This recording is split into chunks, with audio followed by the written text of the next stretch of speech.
Olá, queridos amigos, queridos irmãos. Estamos mais uma vez aqui pelo Grupo União Espírita Nosso Lar.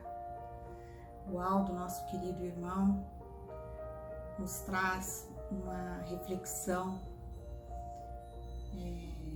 mais uma vez, que possamos nesse momento, antes de iniciar, elevar o pensamento a Deus, nosso Pai amado e querido, a Jesus, nosso Mestre de amor e bondade, e a toda a espiritualidade que sempre nos rodeia, nos ajudando, nos amparando, nos dando força, que possamos agradecer sempre as oportunidades, tanto boas quanto ruins, porque as ruins também servem como aprendizado, crescimento.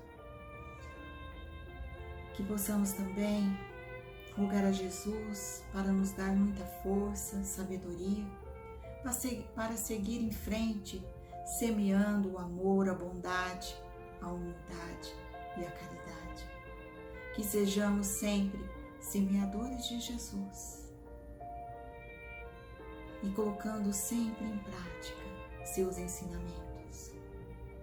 Que Jesus nos abençoe, nos fortaleça, não só hoje, mas por todo sempre, que assim seja. E assim, nosso querido irmão Aldo vai iniciar a sua reflexão da noite, que assim seja. Olá, queridos irmãos, queridas irmãs. Nas nossas exposições, nós sempre estamos utilizando o Evangelho do Cristo como roteiro para entender como que os exemplos, os ensinamentos que o Mestre deixou podem ser aplicados na nossa vida, nos ajudando na nossa caminhada. E você notou que em muitas dessas exposições eu me refiro também muito a conhecimentos espíritas. E que talvez, se você sentir uma certa sintonia, uma certa ligação com todas essas reflexões, talvez seja uma oportunidade de você que ainda não conhece o Espiritismo, entender um pouquinho melhor do que é o Espiritismo. E com intenção alguma de querer que você troque de religião, de maneira alguma. De maneira alguma. Mas para que você possa ter conhecimento para avaliar coisas que você ouve, coisas que você lê. Se é realmente condizente com o que é o Espiritismo, não é? E é bem propício porque há uma confusão muito grande quando se fala Espiritismo. Há uma confusão, uma dificuldade ainda de enxergar o Espiritismo como uma religião independente de outras religiões. Independente, assim que eu digo, uma religião à parte. Porque muitas vezes se confunde o Espiritismo com candomblé, umbanda, às vezes com budismo, hinduísmo. Essa confusão natural porque todas essas religiões nós encontramos alguns pontos que são aceitos por elas. Então há essa confusão, cria-se essa dificuldade de separação. E você vai ver que eu não estou dizendo que o Espiritismo é a melhor religião. Pelo contrário, uma das frases que eu conheci, um dos ensinamentos que eu conheci, que me cativou muito para começar a estudar o Espiritismo, foi o seguinte ensinamento: que menos importa é a religião, que menos importa. Porque esse Deus de amor que nos ama, que nos dá toda a chance para os seus filhos, Ele não vai julgar ninguém pela religião que tem, mas pela atitude, ou melhor, pelo coração que apresenta, não é? Independente da religião. Muitas vezes, irmãos, quantos e quantos irmãos estão às vezes muito mais adiantados, irmãos às vezes que não têm uma crença religiosa definida. Ah, eu sou católico, eu sou espírita, eu sou evangélico, ou budista, sabe? Não tem uma definição, mas às vezes em requisitos morais, às vezes estão muito mais adiantados do que nós, que professamos uma religião, não é? E partindo desse pressuposto, para deixar bem claro que a intenção não é mostrar que o Espiritismo é a melhor religião, porque isso não existe. A melhor religião é aquela que te faz feliz. A melhor religião é aquela que te torna uma pessoa melhor. Essa é a melhor religião para cada um de nós. Mas para que você conheça um pouco a mais sobre isto. Alguns talvez que assistem esse vídeo nasceram em famílias espíritas, tiveram uma educação, né, desde o berço, então é claro para eles esse conhecimento. Outros chegaram até o espiritismo pela curiosidade, muitos pelas dificuldades, pela dor, por perdas de entes queridos buscando consolação, ou através de uma mediunidade desequilibrada. E muitos se dizem simpatizantes, né? Têm a sua religião, mas se sentem atraídos por alguns pontos do espiritismo, mas nunca tiveram a oportunidade de entender um pouquinho melhor. É isso que eu quero mostrar para vocês, não é? Amigos, quando Jesus esteve na matéria, há mais de 2000 anos atrás, ele disse que chegaria um momento que ele enviaria até nós o Consolador, para que o Consolador relembrasse tudo o que ele havia dito e muito mais.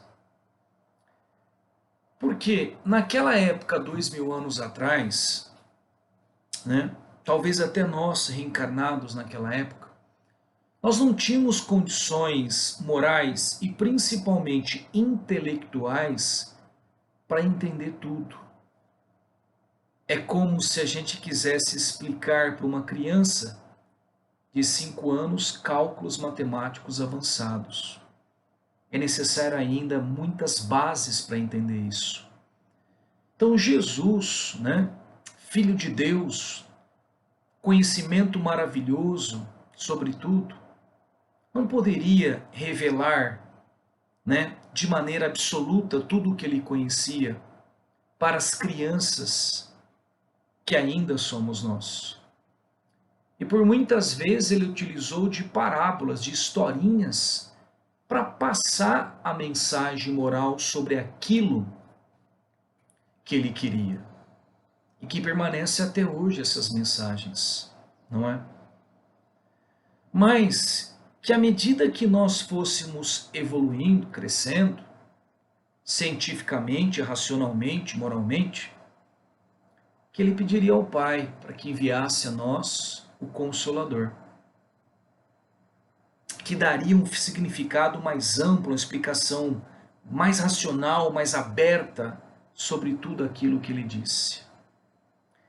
E aí, irmãos, na França, 1800 e pouco, começou a aparecer algumas manifestações de mesas que flutuavam, que cestas que levitavam, e que muitas vezes na França naquela época, muitas vezes no inverno rigoroso, onde não se dá para ficar a céu aberto, muitas pessoas se juntavam em casas de particulares aonde esses fenômenos aconteciam.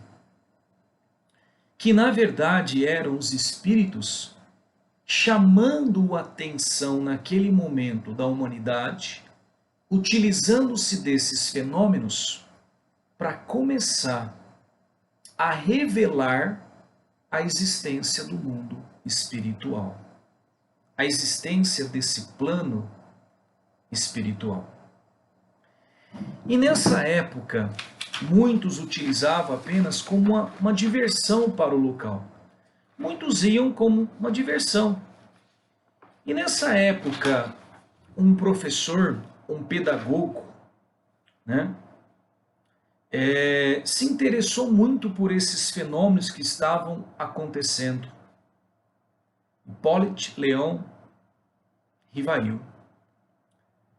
E esse pedagogo, esse francês, foi convidado para participar, para ver esses fenômenos. E ele dizia, basicamente, que não acreditava nisso, que isto simplesmente era um truque de mágica. Ele falava que só acredito que uma mesa possa responder perguntas ou alguma coisa assim, se me provarem que ela tem nervo e cérebro. Ele dizia que utilizando o magnetismo, ele poderia também fazer mesas e cadeiras mexerem. Hoje, coisa que qualquer mágico poderia realizar. No entanto, de tanta insistência, Hippolyte, ele resolve ir e pede permissão ao dono da casa para tentar estudar esses fenômenos. E na verdade ele queria era mostrar a fraude que havia por trás de tudo aquilo.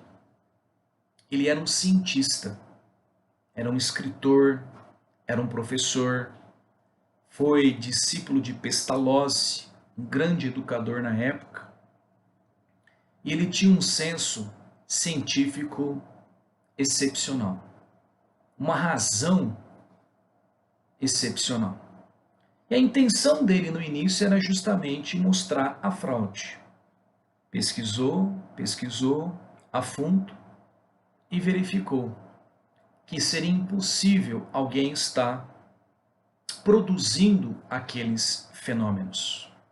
E para encurtar a história, amigos, ele fica sabendo que quem movimentava os objetos eram espíritos, ou seja, pessoas que desencarnaram e que ainda vivem no mundo espiritual,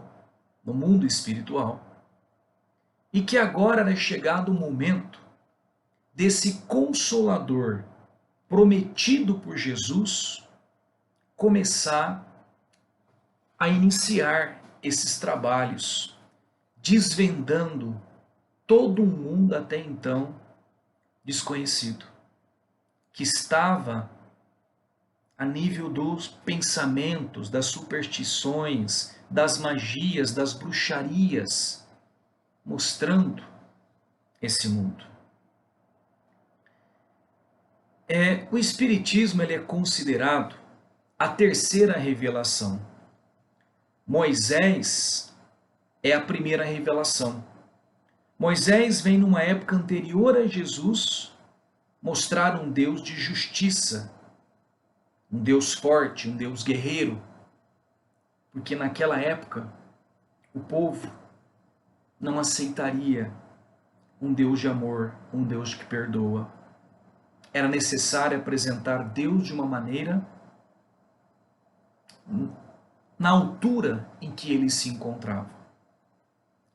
E passado mais de 1500 anos, vem Jesus com a segunda revelação.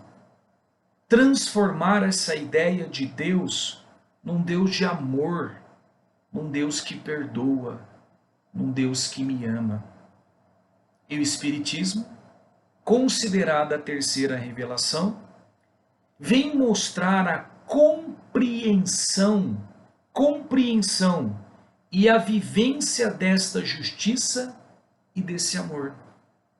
Vem revelar a justiça e o amor de Deus, ou seja, a verdade.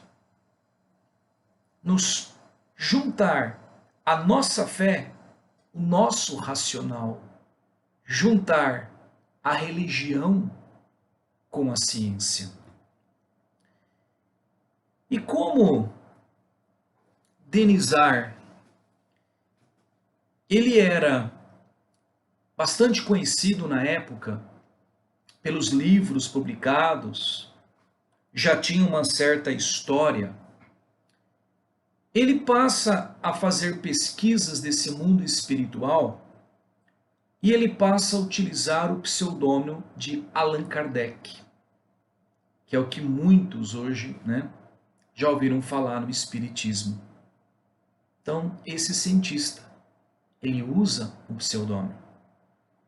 E os espíritos começam a dizer que eles iriam se comunicar por pessoas encarnadas que apresentavam uma certa sensibilidade neurológica que permitiria mais facilmente o intercâmbio do mundo espiritual com o nosso mundo material. Pessoas que apresentavam um sexto sentido, uma percepção extrasensorial mais aguçada. O que nós chamamos no espiritismo de médiums, que em outros locais, religiões, você ouve falar sensitivo, não é? Você ouve falar pai de santo, mãe de santo e tantos outros nomes, e o nome não importa. Essas pessoas no espiritismo são chamados de médium, medianeiro, aquele que está no meio, aquele que permite o intercâmbio entre os dois lados. A comunicação ficou mais fácil. Aí surge uma série de perguntas, mas Aldo, como saber se aquilo que o médium está falando é o espírito que está passando ou é coisa da cabeça dele? Kardec também ficou muito encucado com isso. Aí o que ele fez? Ele, como tinha um senso crítico, científico muito rigoroso e muito organizado, às vezes ele fazia pergunta para o médium numa cidade, às vezes numa certa língua, e às vezes ele fazia a pergunta para um outro médium de uma outra cidade, às vezes até de um outro país, numa outra língua, a mesma pergunta, e comparava as respostas. As respostas tinham o mesmo sentido para a mesma pergunta. E não foi uma pergunta que ele fez, não foi duas, foram milhares e milhares e milhares de perguntas. Detalhe, Kardec não era médium, o que teria comprometido a seriedade científica dessa pesquisa que ele fez. Então, Allan Kardec nós chamamos de codificador. Ele comparou, ele rejeitou, ele organizou, ele editou, colocou várias notas explicativas de sua autoria, como um cientista coloca, sobre um fenômeno que ele está analisando, explicando melhor. As manifestações que ocorreram foram simplesmente para poder chamar a atenção da humanidade naquele local para esse mundo espiritual, para esse mundo. E muitos espíritos superiores que estão em dimensões bem mais elevadas do que nós vieram responder essas perguntas. E aí, gente, a gente pode falar assim também, encontrar como situações, Aldo, mas quem garante que aquele espírito que está passando a mensagem pelo médium não é um espírito ruim? Como muitos dizem, não é o demônio tentando enganar o homem? Gente, não fizeram essa pergunta para Jesus no passado? Só pode ser um demônio esse Jesus, porque para fazer o que ele faz, ele tem que ter aí tá juntinho com o demônio. Gente, o que Jesus responde? Conhecereis a boa árvore pelos frutos que ela dá. Conhecerei a boa árvore pelos frutos que ela dá. Se uma semente é ruim, ela vai produzir, espalhar coisas ruins. Se Se a semente é boa, a árvore vai ser frondosa, vai frutificar, vai florescer. E aí, nós podemos responder essa pergunta por tudo que foi dito. Usando a nossa razão, nosso racional, ver as perguntas que Kardec fez e as respostas que foram dadas para essas perguntas. Pela obra, pelos frutos daquilo que foi respondido. Kardec, na verdade, esse pesquisador, ele foi o cientista do Espiritismo. Ele fazia as perguntas para compreender tudo o que estava acontecendo e organizava, editava e checava se aquela pergunta tinha realmente um embasamento em conjunto com todo o que estava sendo dito, porque não era um médio só que ele utilizava, eram vários médios, diferentes locais. Então, se isso é o mundo espiritual, os espíritos mostrando como é, tem que ter uma uniformidade do processo. Certo? E foi isso que ele fez. Gente, um mundo novo se descortina para a humanidade. Eram muitas as boas novas. O Espiritismo é uma doutrina universal, humilde a ponto de dizer, os espíritos dizem para Kardec, o que menos importa é a religião. Eles dizem para Kardec, em caso de dúvida, fique com a ciência.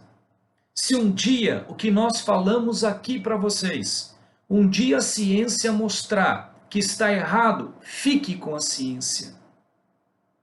Que doutrina que tem a humildade de falar, se tiver errado, fica com a ciência, usa a sua razão. Revelações de que a morte não é o fim, mas a morte é uma passagem. O corpo no caixão é pura carne, mero cadáver. A vida real, a vida verdadeira está fora dele, no espírito liberto do peso da matéria. No mundo espiritual, pais e filhos poderiam se reencontrar. Quantos suicídios foram evitados? Suicídios daquele que acreditavam que simplesmente o sofrimento que eles estavam passando não tinha significado nenhum. Era melhor abreviar a sua vida, de mostrar que existe o outro plano, de mostrar que esse sofrimento, essas dificuldades não são em vão. São lições para uma vida feliz, uma vida melhor no plano espiritual. Quantas mães, pais foram consolados com essa verdade, porque perderam entes queridos. A morte é apenas uma despedida passageira de alguém que parte para uma viagem. A ideia de Deus se transforma radicalmente, de um Deus parcial que só dá uma única chance aos seus filhos e privilegia alguns, porque uns nascem ricos, outros nascem pobres, uns nascem perfeitos, outros nascem sadios. Mas se Deus ama todo, por que esse privilégio? Esse privilégio, se só existir uma única chance. Mas Deus não dá uma única chance. Troca a ideia desse Deus que você tem que acertar na primeira, por um Deus de amor que nos dá todas as chances necessárias aos seus filhos para chegarem à evolução, à felicidade suprema. O conceito de reencarnação, ele volta para o mundo. A reencarnação existia na Bíblia anteriormente.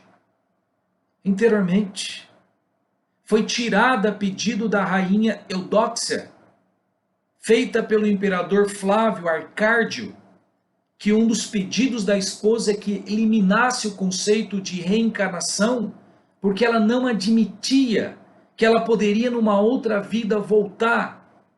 numa classe social inferior até das suas próprias servas, que ela talvez numa próxima reencarnação, ela teria que refletir de maneira mais dura todas as atrocidades que ela fez, e ela não aceitava isso.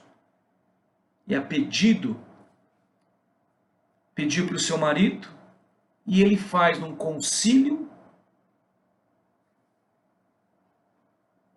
e pede para tirar o conceito de reencarnação. E a reencarnação, irmãos, ela mostra a justiça e o amor de Deus. Um Deus que não pune, mas que dá a oportunidade de reparar, de refletir, de evoluir. Como Deus nos ama a todos da mesma maneira, tanto o bom quanto o mal. Que Deus ama a todos da mesma maneira. E que as reencarnações não são punições de Deus, mas são oportunidades de reflexão. Se eu não estou aprendendo a lição, eu posso voltar numa nova vida para aprender as lições, numa outra vestimenta, numa outra condição social, com outros desafios.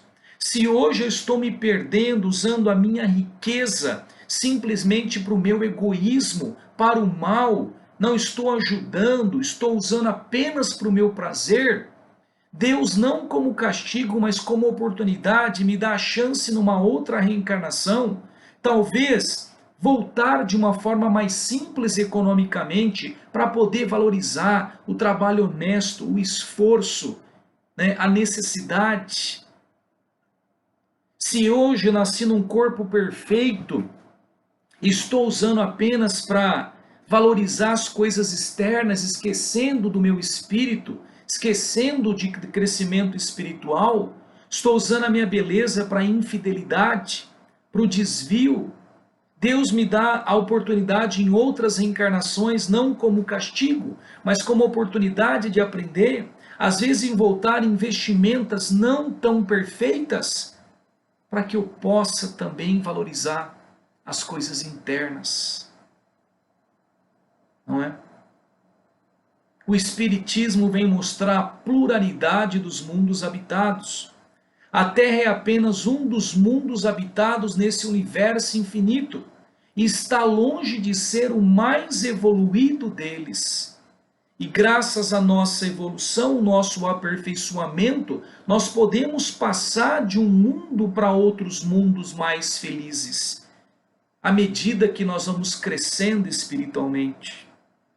Mostra que a nossa Terra é um mundo de provas e expiações, é um mundo de provas e expiações, é uma grande escola de lições para todo lado, e que nós estamos numa transição para um mundo um pouco melhor, um mundo de regeneração, um mundo que nos obrigará a conhecer a nós mesmos.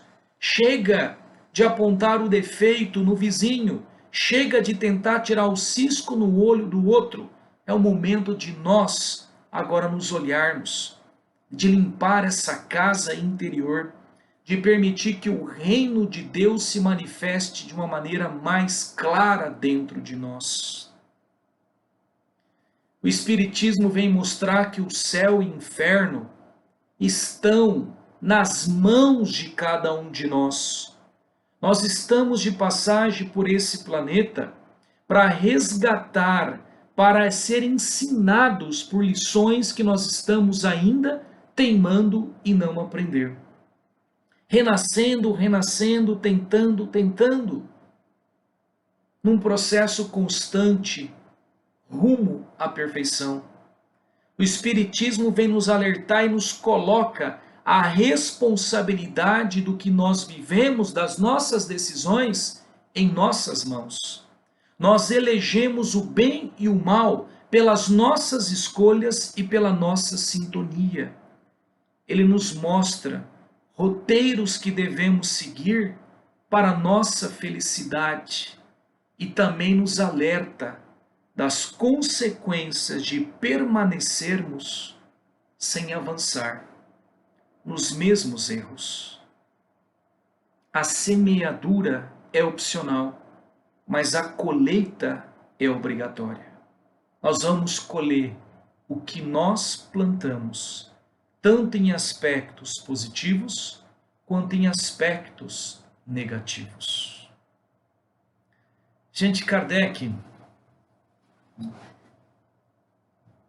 tão metódico, tão racional, organizador, que todas essas perguntas, milhares de perguntas que ele fez para os espíritos, ele colocou isso em obras, em livros. 5 livros principais, que são considerados como sendo pilares do espiritismo. Para quem deseja conhecer o espiritismo, está aí o início do estudo. O primeiro livro que Kardec publica com essas perguntas é o Livro dos Espíritos. E esse Livro dos Espíritos, ele na verdade será como se fosse um roteiro para os outros 4 livros da codificação.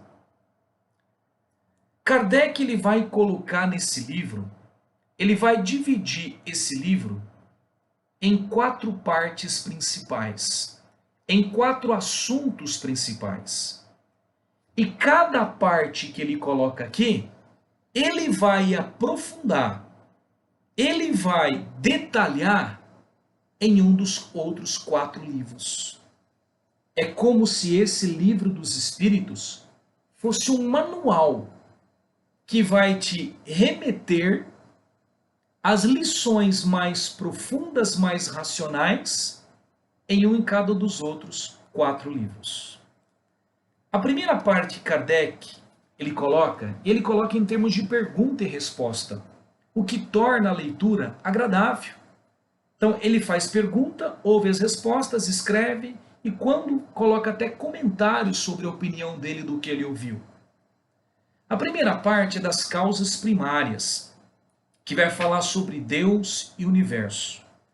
Você vai perceber que as respostas dadas sobre Deus, que é Deus, como é que é o universo, como é que foi criado, você vai perceber que são respostas assim mais vagas, porque nós ainda como nós somos ainda crianças espirituais, nós não temos condições de entender tudo. Você imagina se eles fossem detalhar leis físicas que nem os nossos físicos ainda conhecem. Eles pedem para que nós acreditemos em Deus. Por enquanto, no nosso grau evolutivo, não dá para entender Deus perfeitamente. Nesse momento, nós devemos procurar mais senti-los, compreender as suas qualidades. Como eu disse, para nós ainda como crianças espirituais, imagina se daria para aprendermos e entendermos cálculos matemáticos avançados. Precisamos de muito embasamento. E essa primeira parte sobre Deus e o universo, Kardec vai aprofundar isso aí no seu 5º livro, a Gênese, aonde ele vai analisar a origem do planeta Terra de forma coerente, fugindo a interpretações misteriosas, mágicas sobre a criação do mundo. Ele aborda a questão dos milagres, explicando os fatos extraordinários contidos no Evangelho. Enfoca as predições do Evangelho, os sinais do tempo, a geração nova que está chegando, que marcará os sinais que marcarão essa passagem do nosso mundo de provas e expiações para o mundo de regeneração.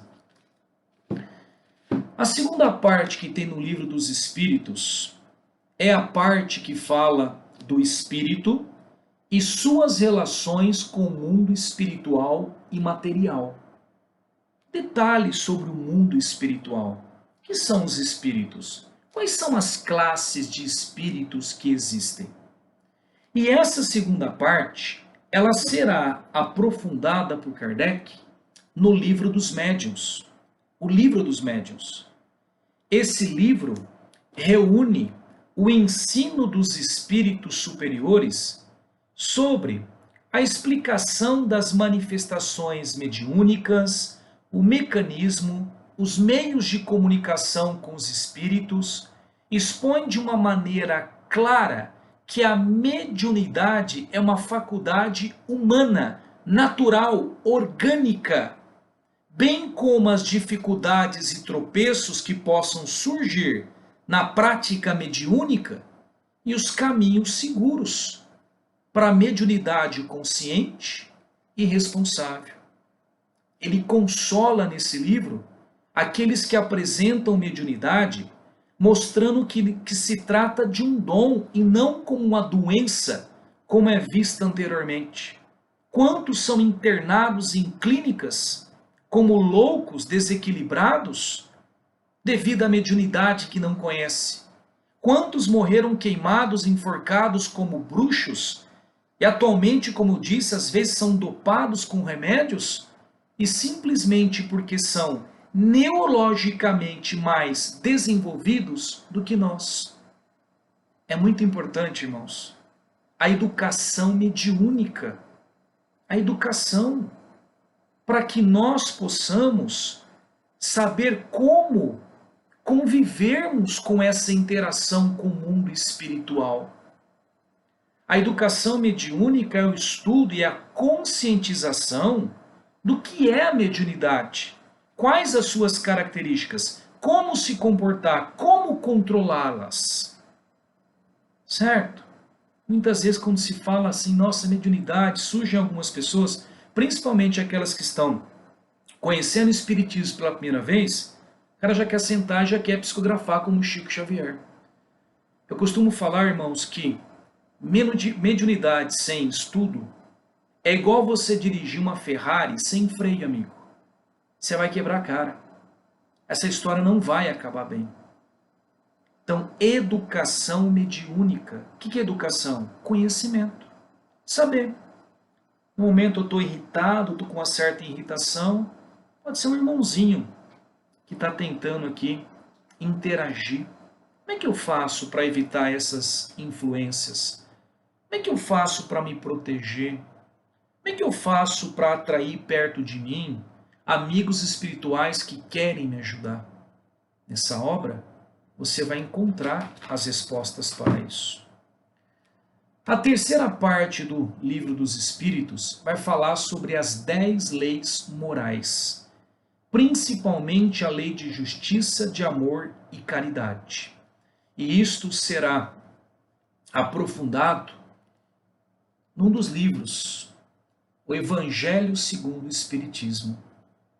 Eu iniciei a minha jornada no conhecimento do Espiritismo nesse livro. É um livro que eu tenho uma ligação muito forte, justamente por ele ter me mostrado essa outra possibilidade, essa possibilidade de ligação da razão com a fé, da ciência com a religião. Ele contém a explicação das máximas morais do Cristo. Ele vem mostrar uma nova maneira de pensar naquilo que Jesus falou e deixou para nós.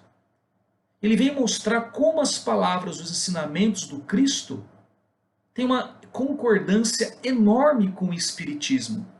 Porque, gente, Espiritismo é uma religião cristã. Espiritismo é uma religião cristã. Nós seguimos e aceitamos como modelo, como guia, Jesus Cristo. Nós seguimos os ensinamentos de Jesus. E mais do que isto, vem mostrar a aplicação desses ensinamentos na nossa vida, no nosso cotidiano. Na primeira página de abertura desse livro, ele vai dizer uma coisa que assim, fé inabalável é somente aquela que pode encarar a razão face a face em todas as épocas da humanidade. A fé tem que ser raciocinada e não cega. Você tem que acreditar em Deus, mas você tem que saber por que você acredita em Deus. Você tem que acreditar naquilo, mas por que que você acredita naquilo? Por quê? Ele vem mostrar fé raciocinada, fé inabalável. É aquela que pode encarar face a face, em todas as épocas da humanidade, a razão. E como eu disse, a frase que me conquistou, que eu li aqui, que menos importa é a religião. Esse livro coloca Deus como um pai que valoriza o crescimento dos seus filhos. E para ele não importa os rótulos ou as medalhas que cada um tem. É um livro fantástico para você utilizar no Evangelho no Lar. Depois faremos uma exposição sobre o Evangelho no Lar. É um livro maravilhoso, não é? Irmãos, a quarta e a última parte que o Livro dos Espíritos apresenta como roteiro são as consequências da vivência ou não dessas leis morais.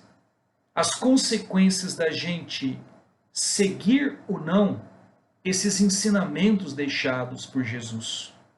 E isto será aprofundado nesse livro, O Céu e o Inferno. O Céu e o Inferno, também conhecido como A Justiça Divina, segundo o Espiritismo.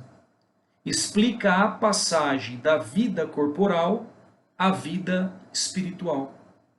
Allan Kardec reuniu numerosas dissertações de casos reais, transmitido por espíritos desencarnados, através dos quais mostram a situação da alma durante e após a morte física, proporcionando compreender a aplicação da lei de causa e efeito, que é exercida em perfeito equilíbrio e coerência com as leis divinas. Assim, vamos encontrar narrativas de espíritos infelizes, espíritos em condições medianas, sofredores, suicidas, criminosos e vários outros, que vêm através das suas narrativas mostrar o que encontraram após o desencarne no mundo espiritual. Irmãos, eu não falei para vocês o que é o Espiritismo, porque não dá, é impossível. Espiritismo é mais do que uma religião, é uma doutrina, é um modo de vida. E depende de cada um, não, pela sintonia, se embrenhar nesse mundo, conhecer. Conhecer. De que maneira? Estudando, lendo, entendendo, não sendo simplesmente manipulado ou sugestionado por informações que muitas vezes você recebe e que não condiz com isso. Às vezes a pessoa que está falando sobre espiritismo não sabe o que é o espiritismo. Por isso a importância do estudo, principalmente dessas obras básicas que eu te forneci, para obter embasamento, para criticar o que se lê, podendo ver o que está coerente, o que é falso, equivocado. Quantas mensagens você recebeu agora nesse momento de espíritos que vêm falando e assinando nomes embaixo pomposos, nomes importantes, de espíritos importantes, que você percebe que pela maneira que foi escrito, pela maneira que as palavras estão passando, jamais aquele espírito diria daquela maneira, sem caridade, muitas vezes agressiva. Então, se nós buscamos a fé raciocinada, nós temos que ter embasamento próprio dentro do próprio espiritismo, para ter condições de saber se aquilo que eu estou lendo, se aquilo que eu recebi, tem realmente fundamento, ou estou simplesmente sendo manipulado pelas fakes. Existe fake espiritual e muitas fakes espirituais. Compreender o que nós ouvimos. Às vezes você ouve espírita dizendo, se você matou uma outra vida, essa pessoa vai te matar nessa. Já viram isso aí? Que você matou alguém, agora a pessoa que você matou vai te matar? E se você matou com um tiro, você vai morrer com um tiro? Pelo amor de Deus, isso não existe. Isso não existe. Não existe isso. Certo? Parece uma fatalidade que nada pode ser alterado. É necessário o estudo. É necessário a compreensão. Que nós podemos, com esses ensinamentos, mudar os nossos destinos. Como eu disse, para que você vai punir alguém se a lição já foi aprendida? Às vezes, em outras vidas, nós cometemos atrocidades enormes, mas quando eu reencarno, às vezes eu não preciso passar por tanto sofrimento que me faria aprender a lição, porque eu já aprendi a lição de uma outra maneira. Então a pergunta é, a lição foi aprendida ou não? É a mesma coisa que o seu filho chegar para você, reconhecer um erro, pai, eu fiz cagada, eu estou confessando, me perdoa porque eu estou arrependido. E aí a gente desce uma surra nele. O que a surra iria mostrar? O castigo, a punição não seria para que ele aprendesse a lição? Mas se ele já aprendeu a lição de uma outra maneira, o que a surra vai acrescentar? É vingança isso. E Deus não vinga. Deus dá a oportunidade dos seus filhos aprenderem a lição. Você que encontra dificuldades na leitura, porque é uma leitura com palavras um pouco mais antiga, foi escrita em 1800 e pouco, procure uma casa espírita, ou procure uma pessoa que possa te orientar nessas leituras. No começo, quando você começa a estudar, muitas e muitas e muitas perguntas serão feitas, passarão pela sua cabeça. Anota essas perguntas. Vá até uma casa espírita, ou alguém que seja espírita, alguém que tenha algum conhecimento maior, para te explicar, para te ajudar. Porque muitas coisas vão surgir. A hora que você pegar esse livro dos Espíritos e começar a ler, tua cabeça vai fervilhar. Calma, calma. Só são uma passagem superficial. Os outros livros vão aprofundar e responder essas perguntas que você está fazendo.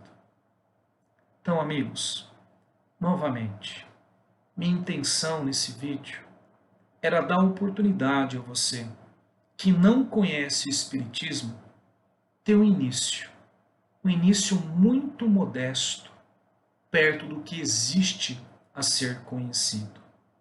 Então, se você sente sintonia, se você sente que você quer conhecer um pouco mais, não precisa mudar a sua religião, querido. Pode frequentar a religião que você tem. Você que não tem religião não precisa virar espírita. Assim como você pega um livro e vai ler esse livro, independente do gênero dele, você quer um livro, quer conhecer, quer ler algo diferente, faça com uma leitura diferente. Né?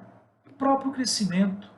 E lembre-se, a melhor religião é aquela que te faz mais feliz, é aquela que te torna uma pessoa melhor. O Espiritismo é mais uma possibilidade, e não somente a única. Fiquem com Deus.